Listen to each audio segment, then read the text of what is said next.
Bismillahirrahmanirrahim. Assalamualaikum warahmatullahi wabarakatuh. Izinkanlah saya membacakan sebuah buku yang berjudul Enjoy Your Life, Seni Menikmati Hidup, karya Dr. Muhammad Al-Arifi. Sekapur sirih penulis, dengan menyebut asma Allah yang Maha Pengasih lagi Maha Penyayang. Segala puji bagi Allah Subhanahu wa taala, selawat dan salam semoga senantiasa tercurah kepada seorang nabi yang tidak ada nabi lagi setelahnya, yakni Nabi Muhammad sallallahu alaihi wasallam. Wa ba'du. Pada saat berumur 16 tahun, saya mendapatkan sebuah buku berjudul Bagaimana Mencari Kawan dan Mempengaruhi Orang Lain, karya Dale Carnegie. Buku ini sungguh menarik hingga saya membacanya sampai berkali-kali. Dalam buku tersebut penulis menganjurkan kepada para pembacanya untuk mengulang-ulangnya setiap bulan. Saya menurutinya dan mencoba menerapkan setiap kaedah yang dipaparkannya dalam pergaulanku dengan orang lain, dan benar saya mendapatkan hasil yang sangat menakjubkan dari kaedah-kaedah tersebut. Dale Carnegie dalam bukunya tersebut tidak hanya menyebutkan kaedahnya saja, tapi juga menyertakan beberapa contoh dan pengalaman orang-orang sukses dari kaumnya seperti Roosevelt, Lincoln, Josephine, dan lain-lain. Namun setelah menelaah dan memperhatikan karyanya ini dengan seksama, saya mendapat kesimpulan bahawa ia menulis dan memberi pengarahan hanya untuk mendapatkan kesenangan dunia saja. Padahal seandainya ia mengenal dan memahami Islam dan ajaran budi pekertinya, niscaya ia tidak hanya akan mendapatkan kebahagiaan dunia, tetapi juga kebahagiaan akhirat. Alangkah sempurnanya pula bila ia menjadikan kemahiran bergaul yang ditulisnya sebagai ibadah untuk mendekatkan seorang hamba terhadap Rabb-Nya. Beberapa waktu kemudian, saya sempat terkejut ketika mendapat informasi bahawa Dale Carnegie ternyata mati bunuh diri. Dari hal itu, saya menjadi yakin bahawa bukunya yang sangat baik dan bagus itu sama sekali tidak bermanfaat untuk dirinya sendiri. Lalu saya membuka buku-buku sejarah Islam dan membacanya dengan seksama. Walhasil, saya mendapatkan bahawa dalam sejarah hidup Nabi Muhammad SAW, riwayat hidup para sahabatnya, dan kisah berbagai peristiwa penting yang pernah dialami oleh tokoh-tokoh umat ini, terdapat banyak pelajaran dan teladan yang melebihi dari cukup untuk kita teladani. Dari sejak itulah saya mulai menulis buku ini, iaitu sebuah buku yang akan mengulas tentang cara dan teknik yang baik dalam bergaul dengan orang lain. Jadi dapat saya katakan bahawa buku yang ada di hadapan pembaca ini tidak terlahir dalam waktu sebulan atau setahun saja, tetapi merupakan hasil perenungan, pengamatan, penelitian dan praktek saya selama 20 tahun lebih. Sebelum buku ini terbit, Allah Subhanahu wa taala telah mengizinkan saya menulis sampai 20 judul buku lebih. Bahkan beberapa judul di antaranya telah dicetak sampai 2 juta eksemplar. Meski demikian, saya tetap merasa buku yang paling saya sukai, paling berharga bagi hati saya, dan paling banyak manfaat praktisnya adalah buku ini. Karena buku ini saya tulis kalimatnya dengan tinta yang mengalir bersama aliran darahku. Saya tuangkan segenap jiwaku ke tengah-tengah hurufnya, dan saya sarikan seluruh pengalaman hidupku di dalamnya. Saya sengaja menjadikan kalimat-kalimat dalam buku ini seperti dialog dari hati ke hati, dan saya bersumpah semua ungkapan dalam buku ini benar-benar keluar dari hati saya yang paling dalam, dengan penuh harap agar bisa singgah di hati anda semua. Semoga dengan semua ini rahmat Allah senantiasa menyertai anda. Alangkah besarnya kebahagiaan saya bila anda pembaca yang setelah membaca lembaran demi lembaran buku ini mau mempraktekkan apa yang diperolehnya. Kemudian ia dan orang-orang di sekitarnya merasakan kemahirannya dalam bergaul dengan orang lain semakin berkembang, dan setelah itu kebahagiaan hidupnya juga semakin bertambah.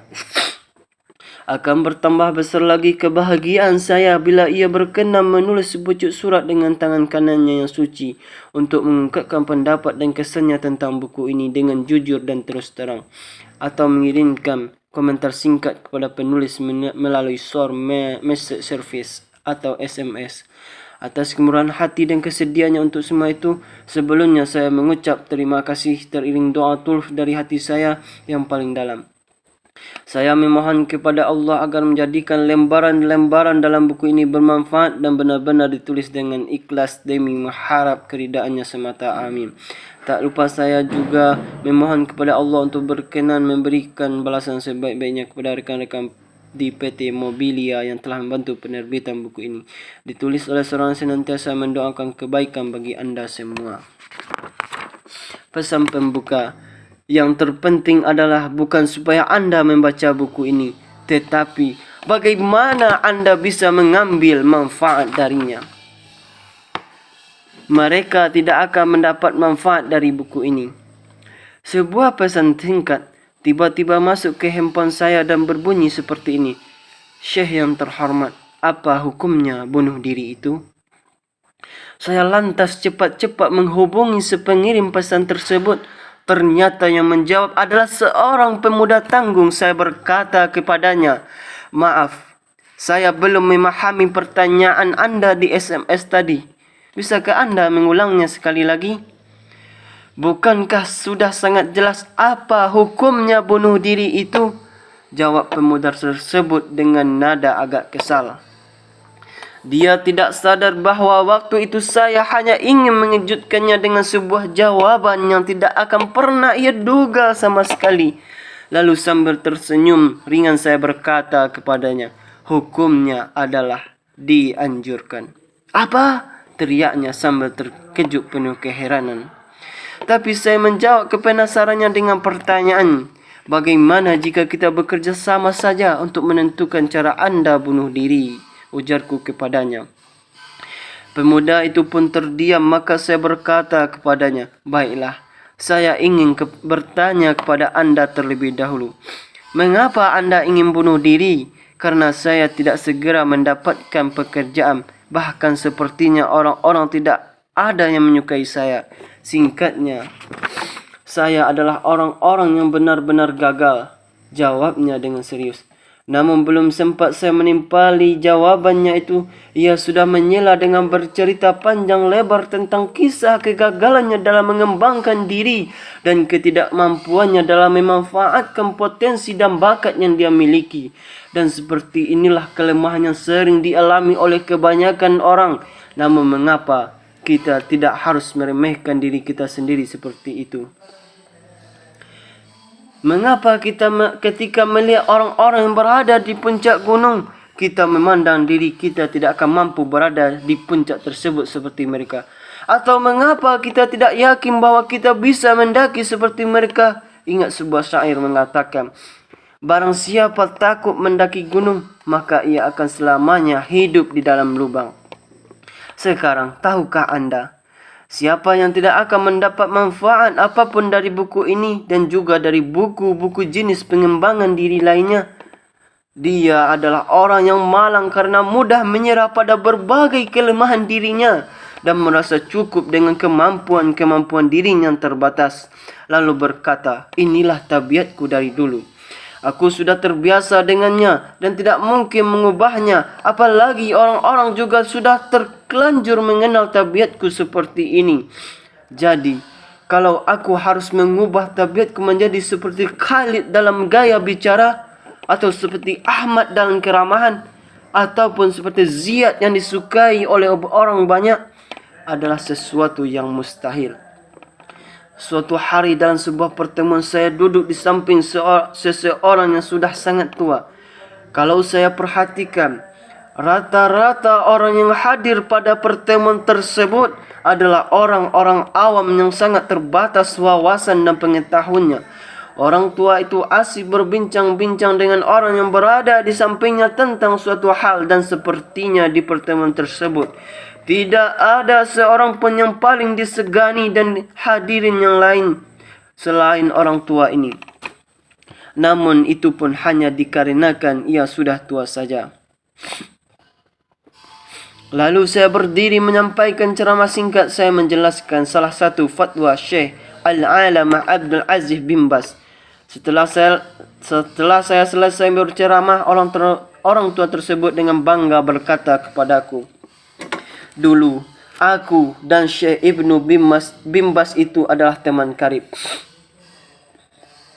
40 tahun silam kami pernah bersama-sama belajar kepada Syekh Muhammad bin Ibrahim di Masjid Al-Haram. Saya memandangnya dan melihat dari wajahnya terpancar kebanggaan atas berita yang ia sampaikan itu. Tampak bahawa ia sangat senang sekali pernah menjadi teman seorang yang sukses pada suatu masa. Saya diam tak berkomentar apapun, tetapi di dalam hati saya berkata, wahai orang yang malang, mengapa anda tidak menjadi orang besar seperti Ibnu Baz? Anda pasti sudah tahu jalan dan caranya untuk menjadi sukses seperti dia, tetapi mengapa anda tidak menempuhnya?" Ketika bin Baz wafat, ia ditangisi oleh sekian banyak mimbar, mihrab dan perpustakaan. Bahkan sekian banyak manusia berduka cita dan bersedih atas kepergiannya. Namun mengapa anda akan wafat pada suatu hari nanti dan mungkin saja tidak ada seorang pun yang menangisi kepergian anda? Ataupun kalaupun ada yang menangisi, mengapa tangisannya itu tidak tulus dan hanya sekadar basa-basi saja, atau hanya sekadar karena kebiasaan mereka saja?